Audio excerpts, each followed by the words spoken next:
तो स्टूडेंट्स कैसे हैं आप लोग। एक बार फिर आप लोगों का स्वागत है आकांक्षा क्लासेस में। और मैं आपको पढ़ाने जा रहा हूँ class 10 physics UP board chapter number 12 that is the electricity, जो विद्युत के नाम से आप में ये पार्ट 2 वीडियो में। सबसे पहले मैं आपको बताऊंगा कि किस प्रकार से हम विद्युत परिपथ खींचते हैं, विद्युत परिपथ कैसे बनाते हैं। तो यहाँ पे हमने कहा था कि कुछ विद्युत परिपथ के अवयवों को आप लोग पढ़ लीजिएगा। तो हम यहाँ पे एक सरल सा विद्युत परिपथ हमने खींच रखा बना रखा है। अब इसके कुछ अवयवों को मैं आपसे शेयर करता हूँ। यहाँ पे ये वोल्ट मीटर आपको दिख रहा है, जो कि पैरेलल जोड़ा गया है।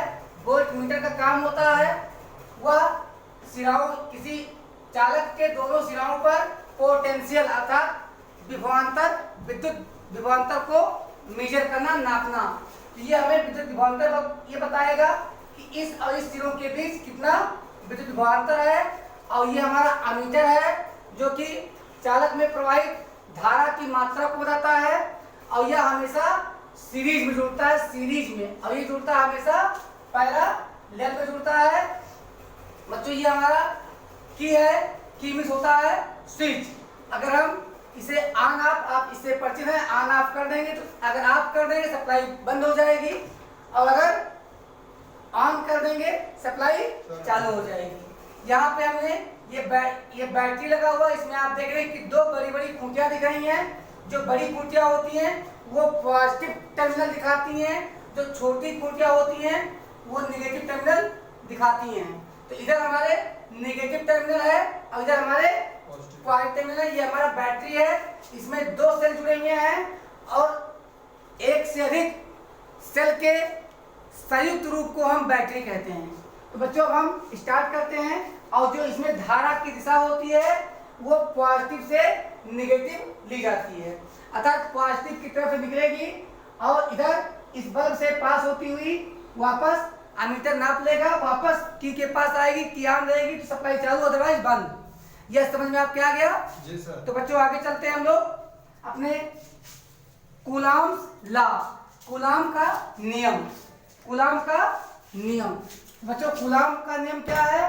कूलॉम ने कहा था कि अगर दो कूलॉम का नियम, तो बच्चों कूलॉम के नियम के अनुसार उन्होंने न्यूटन के गुरुत्वाकर्षण नियम पर ही आधारित ऐसा नियम निकाला जो दो आवेशों के बीच लगने वाला आकर्षण या प्रतिकर्षण बल कहलाता है। तो बच्चों अगर हम दो पॉइंट साइज आवेश को, अगर हम दो आवेश को एक दूसरे से, अगर दो बिंदु आवेश हमारे Q1 और Q2 हो, Q1 और Q2 हो और उन्हें हम R डिस्टेंस पर रखें, एक दूसरे से R डिस्टेंस पर रखे गए हैं, तो एक दूसरे के प्रभाव के कारण उनमें या तो अट्रैक्शन होगा या फिर रिपल्सन होगा। और यह फोर्स कितना होगा? तो उन्होंने बताया कि जो इनके मध्य, इन दोनों आवेशों के मध्य लगने वाला आकर्षण बल या प्रतिकर्षण बल होगा वह इन दोनों आवेशों के गुणनफल के डायरेक्टली प्रोपोर्शनल होता है, अर्थात अनुक्रमानुपाती होता है। तो F is directly proportional to Q1 Q2, ये हम फर्स्ट इक्वेशन दे देते हैं। और फिर उन्होंने बताया कि ये जो फोर्स है, ये फोर्स हमारा directly proportional to 1/r², 1/r²। तो जो दोनों आवेशों के बीच की दूरी है उसका वर्ग फोर्स के व्युत्क्रमानुपाती अर्थात इनवर्सली प्रोपोर्शनल होता है। लेकिन अगर हम बोलें कि 1/r² तो ये डायरेक्टली प्रोपोर्शनल होता है। दोनों का सेम ही है। यहाँ हम देख रहे हैं कि 1/r² is directly proportional to F and r² is inversely proportional to F। इस प्रकार इन दोनों को समीकरण 1 व 2 को, समीकरण 1 व 2 को मिलाने पर हमें मिलता है F is directly proportional to Q1 Q2 by r²। तो बच्चों अगर हम ये प्रोपोर्शनलिटी हटाते हैं तो हमें मिलता है F is equal to K Q1 Q2 by R square. तो बच्चों ये क्या कहलाता है, ये कूलम्ब्स लॉ कहलाता है। और कूलम्ब्स लॉ के अनुसार अगर दो बिंदु चार्ज, दो बिंदु आवेश एक दूसरे से r दूरी पर रखे हैं तो उनकी बीच की दूरी का वर्ग उन दोनों के मध्य लगने वाले आकर्षण या प्रतिकर्षण बल के व्युत्क्रमानुपाती समानुपाती होता है तथा उन दोनों के आवेशों के गुणनफल के अनुक्रमानुपाती होता है।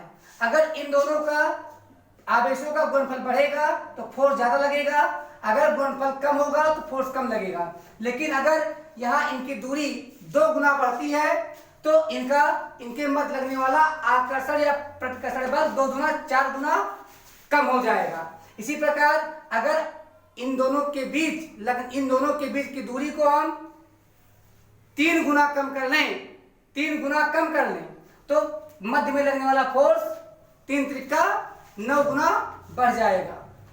ठीक, तो यहाँ भी जो इनवर्स स्क्वायर लॉ यहाँ लागू होता है, जो न्यूटन ने दिया था इनवर्स स्क्वायर लॉ वो यहाँ भी लागू होता है। ये हमारे कक्षा 10 के पाठ्यक्रम में नहीं है, फिलहाल इसे पढ़ लीजिए, मिटा दें। चलिए मिटा देते हैं और अब हम आपको आगे बताते हैं विद्युत विभव तथा विद्युत विभवांतर। क्या बताने वाले हैं आपको, विद्युत विभव और विद्युत विभवांतर। चलिए लिखते हैं विद्युत विभव। विद्युत विभव को हम इंग्लिश में क्या बोलते हैं, इलेक्ट्रिक पोटेंशियल। क्या बोलते हैं, इलेक्ट्रिक पोटेंशियल। इलेक्ट्रिक पोटेंशियल बोलते हैं, इलेक्ट्रिक पोटेंशियल बोलते हैं। और पोटेंशियल तो आप पढ़ चुके हैं क्लास 9th में स्थितिज ऊर्जा के रूप में, पोटेंशियल एनर्जी खूब पढ़ा है आपने। तो इलेक्ट्रिक पोटेंशियल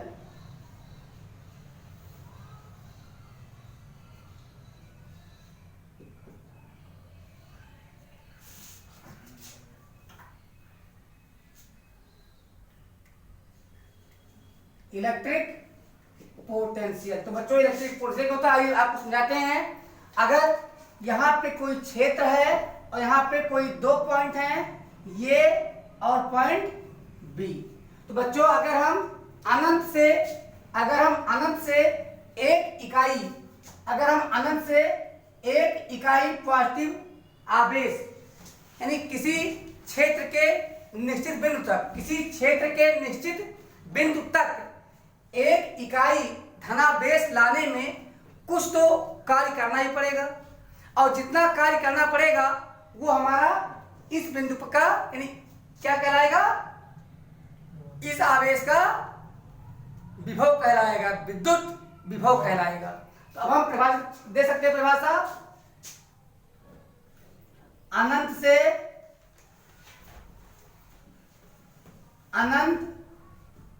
से किसी बिंदु तक एक इकाई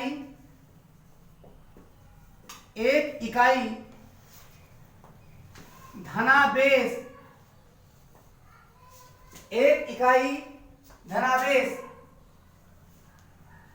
लाने में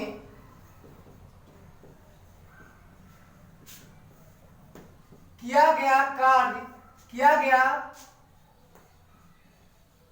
कार्य विद्युत विभव कहलाता है। विद्युत विभव कहलाता है।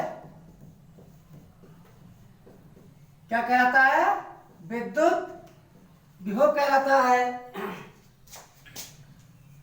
इसे स्मॉल b या कैपिटल बी से दिखाते हैं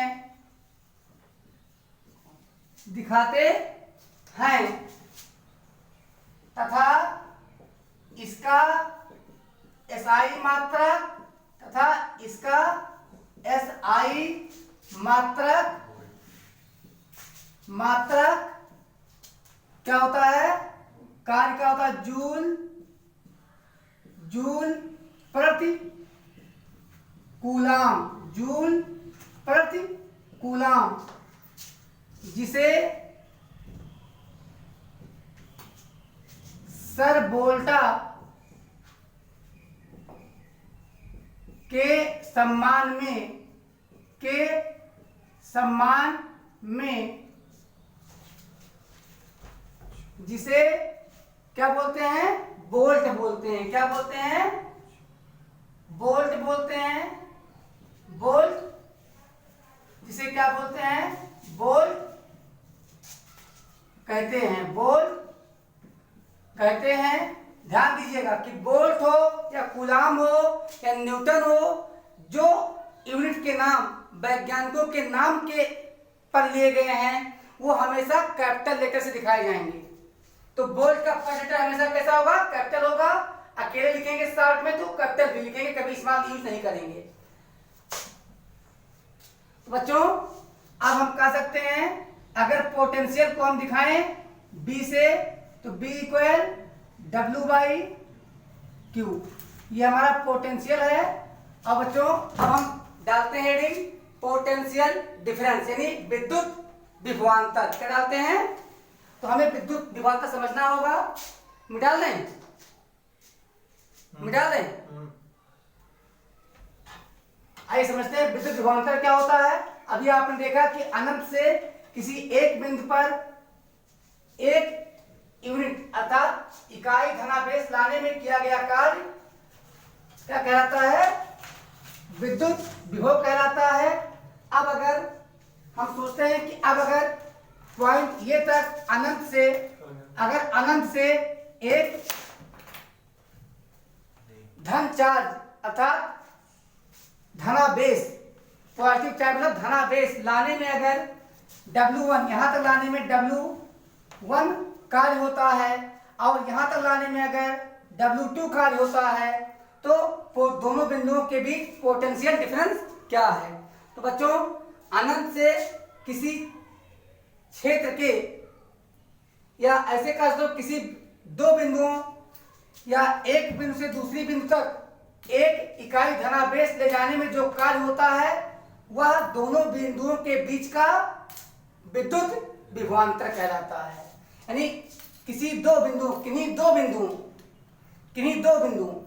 पास हो या सराउंडिंग में हो, तो किसी एक बिंदु यानी अगर किसी क्षेत्र में दो बिंदु हो तो एक बिंदु से दूसरी बिंदु तक एक इकाई धनावेश ले जाने में किया गया कार्य उन दोनों बिंदुओं के बीच का विद्युत विभवांतर कहलाता है। समझ में आ चुका है, बहुत अच्छा। चलिए आगे लिखते हैं विद्युत विभवांतर। क्या लगाते हैं हेडिंग, विद्युत विभवांतर। विद्युत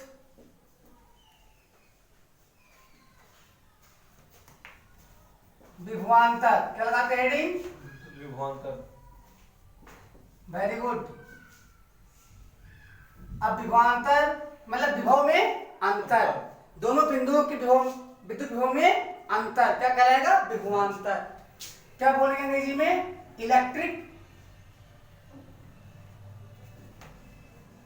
electric potential difference.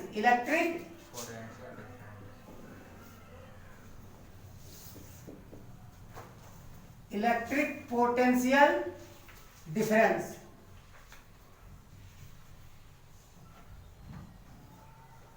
Electric potential difference. बच्चों ये पढ़ते हैं क्या होता है, ये इलेक्ट्रिक पोटेंशियल डिफरेंस क्या होता है, आइए जानने की कोशिश करते हैं।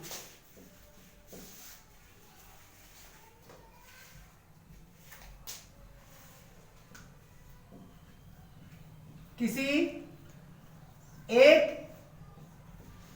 बिंदु से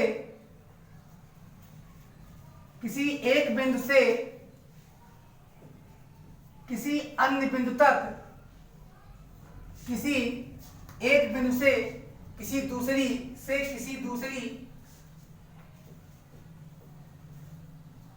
बिंदु तक एक इकाई धनावेश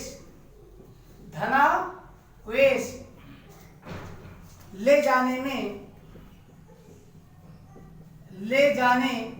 में किया गया कार्य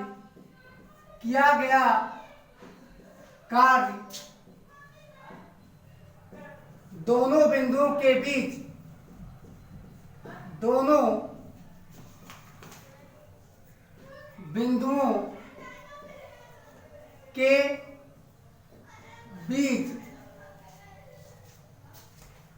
का विद्युत विभवांतर कहलाता है। क्या कहलाता है? विद्युत विभवांतर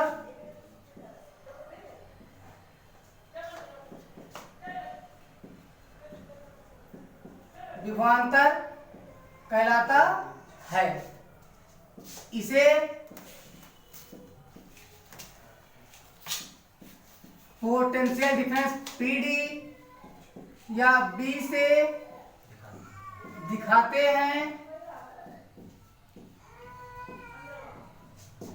हैं व इसका भी एसआई मात्रक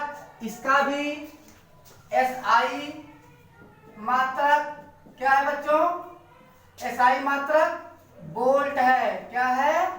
वोल्ट है। वोल्ट को हमेशा कैपिटल लेटर से दिखाइएगा। वोल्ट है। अतः B इक्वल W/Q, जहां B पोटेंशियल डिफरेंस है, W किया गया कार्य और Q हमारा आवेश है। इससे हम 3 फार्मूले बना सकते हैं। क्या क्या? W इक्वल BQ, 2 बना। तीसरा बनाते हैं Q इक्वल W/V। ये 3 हमारे फार्मूले से बनेंगे। इन फार्मूलों को लिख लीजिए।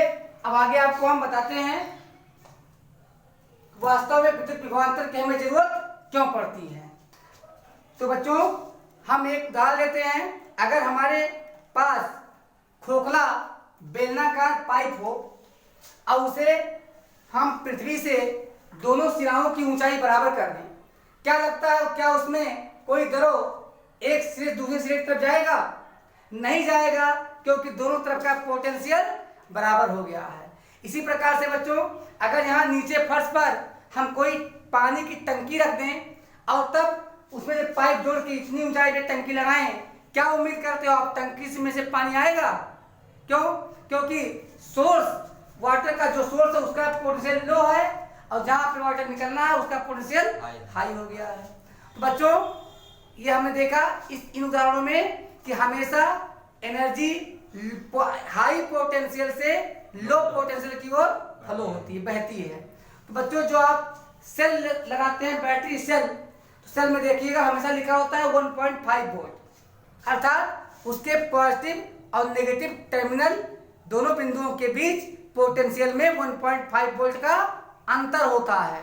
अर्थात अगर उसके नेगेटिव पॉइंट पर 5 वोल्ट है तो पॉजिटिव पॉइंट पर 6.5 वोल्ट है।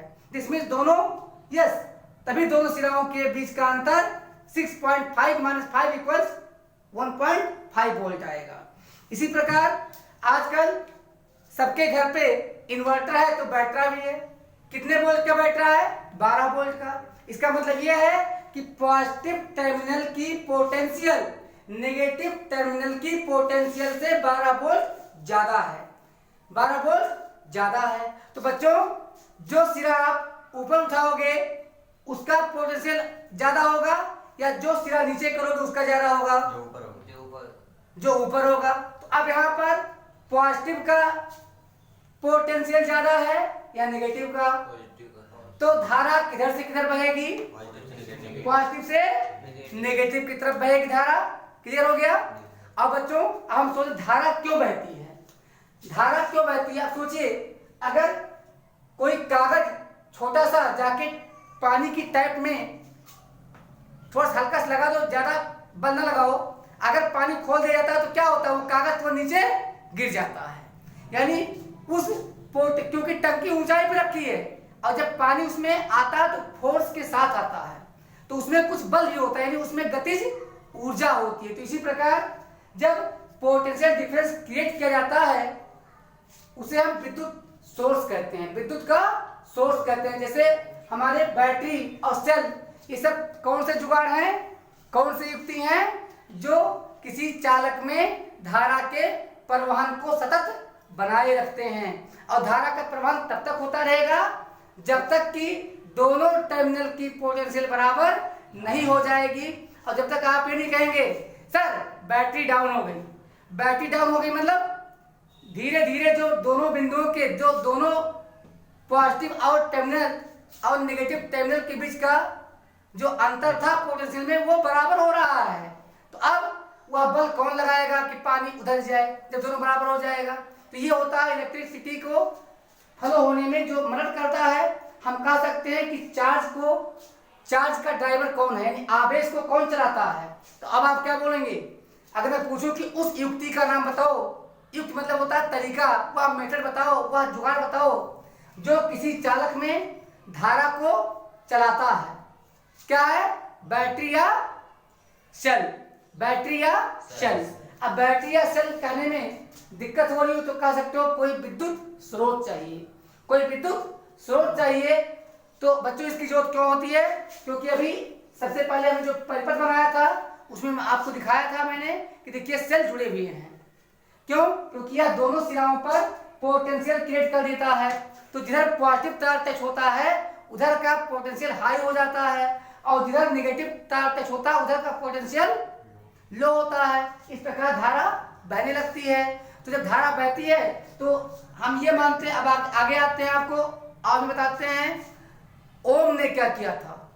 तो ओम ने ज्यादा कुछ नहीं किया था, वो अभी यही पोटेंशियल और पोटेंशियल के कारण, पोटेंशियल क्रिएट करने के कारण जो धारा बहती है। अब धारा क्या होती है? धारा वह होती है जिसमें कुछ बल हो, बहुत तेज हो। तो इसी प्रकार कंडक्टर अर्थात चालक तारों में प्रवाहित होने वाले इलेक्ट्रॉनों को हम क्या बोलते हैं? धारा बोलते हैं। क्या बोलते हैं? धारा बोलते हैं, विद्युत धारा बोलते हैं। तो बच्चों आइए देखते हैं कि किस प्रकार से ओम ने क्या नियम दिया था। इसको मिटा दें, इसको मिटा दें। तो ओम ने बच्चों ये किया था, वह कई बैटरियां ली थी जिनका पोटेंशियल डिफरेंस अलग अलग था। मेरा मतलब 6 वोल्ट, 12 वोल्ट, 1.5 वोल्ट, 3 वोल्ट, इस प्रकार से कई उसने बैटरियां ली थी और कई धातुओं का चालक तार लिया था, कई धातुओं का चालक तार लिया था। और फिर उसने अपने परिपथ में यानी विद्युत परिपथ में धारा और विद्युत विभवांतर को नापने के लिए अमीटर और वोल्टमीटर भी लगाया था। वह हर बार धारा और विभवांतर का रीडिंग लेता था और उसे नोट करता जाता था। कई बार प्रयोग करने के बाद वह इस निष्कर्ष पर पहुंचा कि अगर पोटेंशियल ज्यादा है तो करंट ज्यादा बहेगी। वह क्या अनुमान लगाया, क्या निष्कर्ष निकाला कि अगर तारों के बीच, अगर दोनों तारों के सिराओं के बीच पोटेंशियल मतलब विद्युत विभवांतर ज्यादा है तो उन तारों में जो धारा बहेगी वह ज्यादा होगी। अर्थात विद्युत विभवांतर बढ़ेगा तो धारा बढ़ेगी। इस रिश्ते को हम क्या बोलते हैं कि धारा और विद्युत विभवांतर दोनों एक दूसरे के अनुप्रमाणपाती होता है। क्या होते हैं?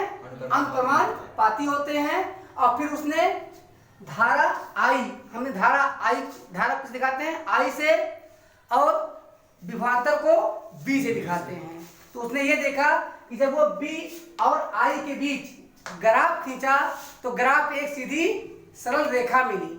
तो सरल रेखा तभी मिलता है बच्चों, दो ऐसे राशियों के बीच हमें तभी सीधी रेखा प्राप्त होती है जब वे दोनों कैसे रिश्ते में हों, अनुक्रमानुपाती हों। तो बच्चों हम डाल देंगे हेडिंग ओम का नियम, ओम का नियम, ओम का नियम।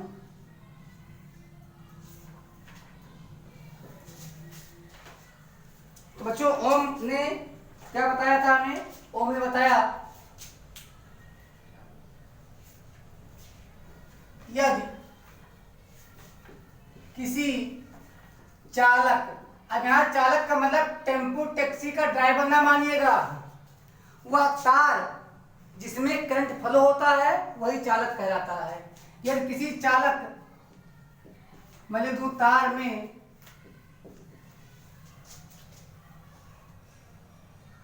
किसी चालक के सिराओं के मध्य में बीच विद्युत विभवांतर यदि किसी चालक के सिराओं के मध्य विद्युत विभवांतर बी हो, बी वोल्ट हो, बी वोल्ट हो तथा चालक में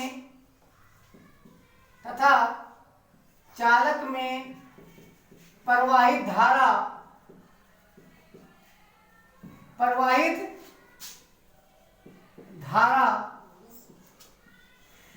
आई एम्पियर हो,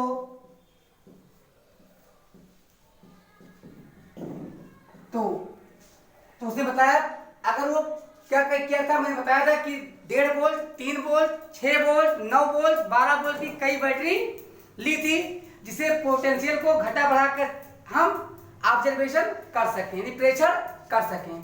तो इस प्रयोग में उसने पहले कम पोटेंशियल का सेल लगाया तो धारा कम निकली, फिर जब जिस अनुपात में उसने विभवांतर बढ़ाया उसी अनुपात में धारा बढ़ती गई, तो वो निष्कर्ष निकाला एम्पियर हो।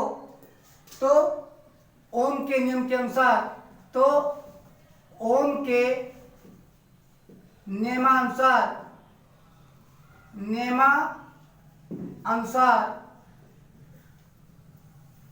ओम ने बड़ा अच्छा नियम दिया। क्या दिया? विद्युत विभवांतर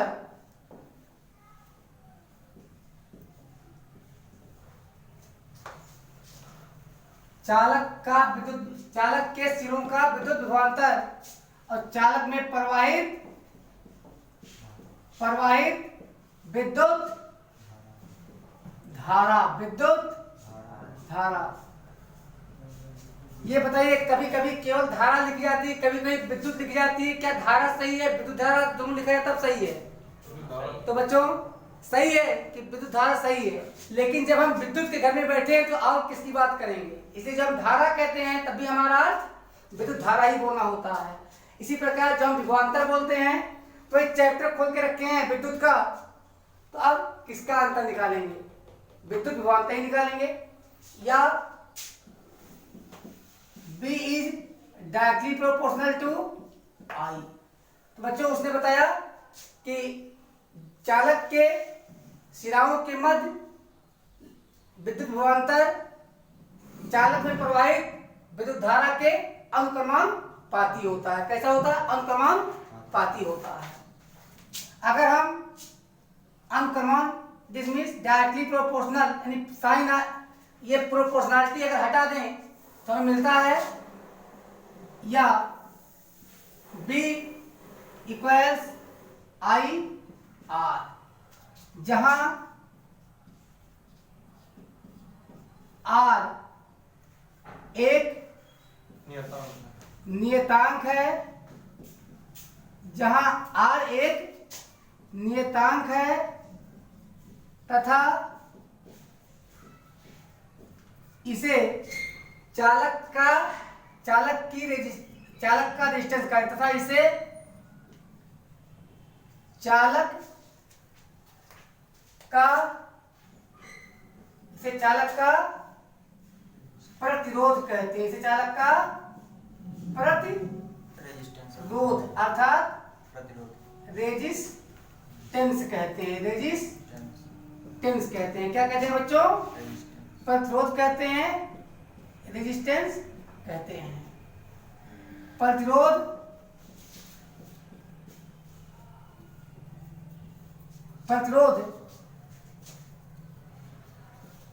का SI मात्रक ओम, जिसे आप इस साइन से दिखाएंगे, ओम होता है। ओम होता है तो बच्चों 1 ओम बराबर क्या होगा? वोल्ट प्रति एम्पियर। तो बच्चों वोल्ट प्रति एम्पियर को हम क्या बोलते हैं?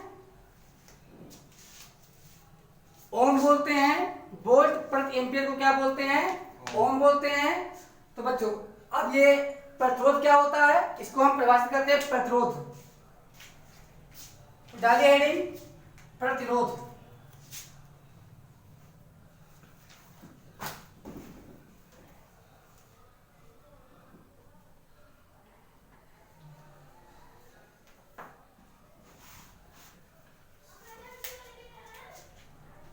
किसी चालक का वह गुण, किसी चालक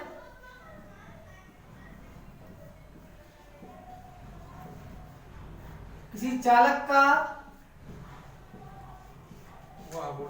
वह गुण जो चालक में प्रवाहित होने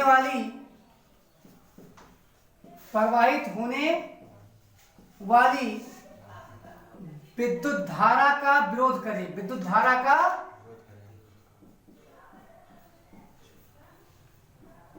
तो किसी चालक का वह गुण जो चालक में प्रवाहित होने वाली विद्युत धारा के परिवहन का विरोध करे। परिवहन मीन्स बहने का, परिवहन मीन्स बहने का, परिवहन का विरोध करता है, विरोध करता है।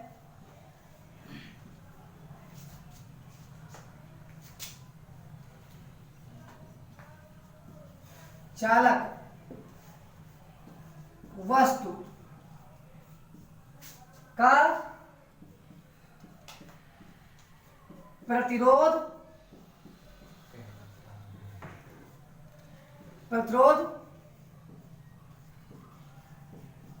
कहलाता है।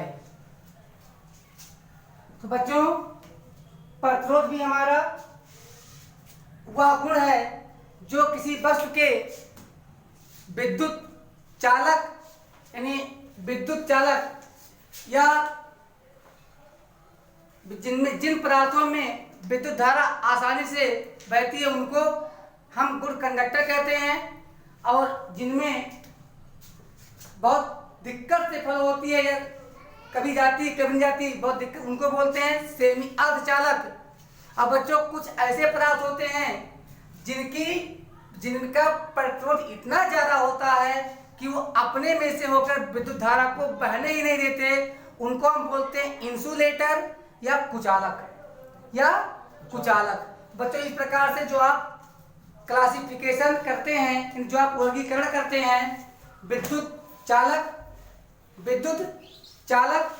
या विद्युत कुचालक या अर्धचालक, वह किसके आधार पर करते हैं? किसके आधार पर करते हैं आप लोग? उस वस्तु के प्रतिरोध के आधार पर। यानी जब किसी का प्रतिरोध कम होता है तो वह आसानी से अपने अंदर से होकर धारा को बहन देता है। तो कहे भैया तुम बहुत अच्छे हो, बहुत अच्छा चालक है, क्योंकि वो विरोध नहीं करता। लेकिन अभी तक ऐसा कोई चालक नहीं है जिसका प्रतिरोध शून्य हो, और हम ऐसे चालक की कल्पना करते हैं जिसका प्रतिरोध शून्य हो। क्योंकि अगर शून्य प्रतिरोध वाला चालक आ जाएगा तो उसे हम सुपर चालक कहेंगे, सुपर कंडक्टर कहेंगे, क्योंकि उस समय से विद्युत ऊर्जा का ह्रास नहीं होगा। तो बच्चों, जो बहुत अच्छे जिनको हम चालक कहते हैं, प्रतिरोध उनमें भी होता है, उनमें कम प्रतिरोध होता है। समझ में आया? तो अब बताइए कि प्रतिरोध विद्युत प्रवाहन के लिए अच्छा गुण है या बुरा गुण है? तो बच्चों, ये बहुत ही बुरा गुण है, क्योंकि ये धारा को रोकता है। लेकिन हम इसी का प्रयोग करके विद्युत ऊर्जा का प्रयोग करते हैं। जो आप बल्ब लगाते हैं उसके फिलामेंट का भी प्रतिरोध बहुत ज्यादा होता है। यही कारण होता है, अब हम आगे पढ़ेंगे कि क्या क्या प्रतिरोध करता है, लेकिन किन किन कारकों पर प्रतिरोध निर्भर करता है वो भी हम आपको बताएंगे। लेकिन यहाँ से जो हमें फार्मूला मिला है, इस फार्मूले से हमें 3 फार्मूले प्राप्त होंगे। 3 फार्मूले, एक तो ये हमारा आया B = IR, दूसरा हमें मिलेगा R = B/I, और हमें तीसरा मिलेगा I = B/R, B/R। ये रिश्ता क्या कहलाता है? ये रिश्ता ओम का नियम कहलाता है। ये रिश्ता क्या कहलाता है? ओम का नियम कहलाता है। चलिए इसे मिटा लें, चलिए ओम का नियम हो गया, ओम का नियम हो गया। अब क्या पढ़ेंगे?